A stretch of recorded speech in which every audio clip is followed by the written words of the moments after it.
Hello everyone and welcome back to my YouTube channel. So guys, आज की video में बात करने वाले हैं आप लोग के लिए जो है यहाँ पर काफ़ी अच्छी वॉक इन ड्राइव अपडेट आ चुकी है। ठीक है, तो चलिए फिर सबसे पहले हम लोग डिस्कस कर लेते हैं यहाँ पर एम्फोसिस आप लोग के लिए। गाइस यहाँ जो है बीपीओ वॉइस प्रोसेस के लिए हायरिंग कर रही है।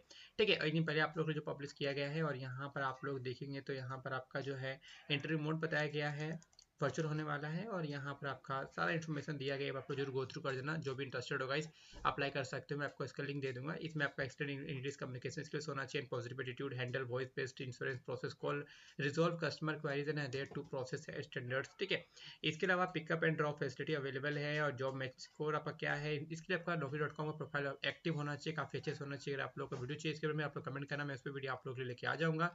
खैर, इसमें आप लोग यहाँ पर सारा इन्फॉर्मेशन यहाँ से चेकआउट कर सकते हो। इसमें आप एनी ग्रेजुएट वाले अप्लाई कर सकते हैं। इसके लिए आपका स्किल रिक्वायरमेंट है excellent communication, willing to learn and positive attitude. तो आप लोग जरूर अप्लाई करना गाइस, काफी अच्छी हायरिंग है। चलिए मिलते हैं, जय हिंद, जय भारत।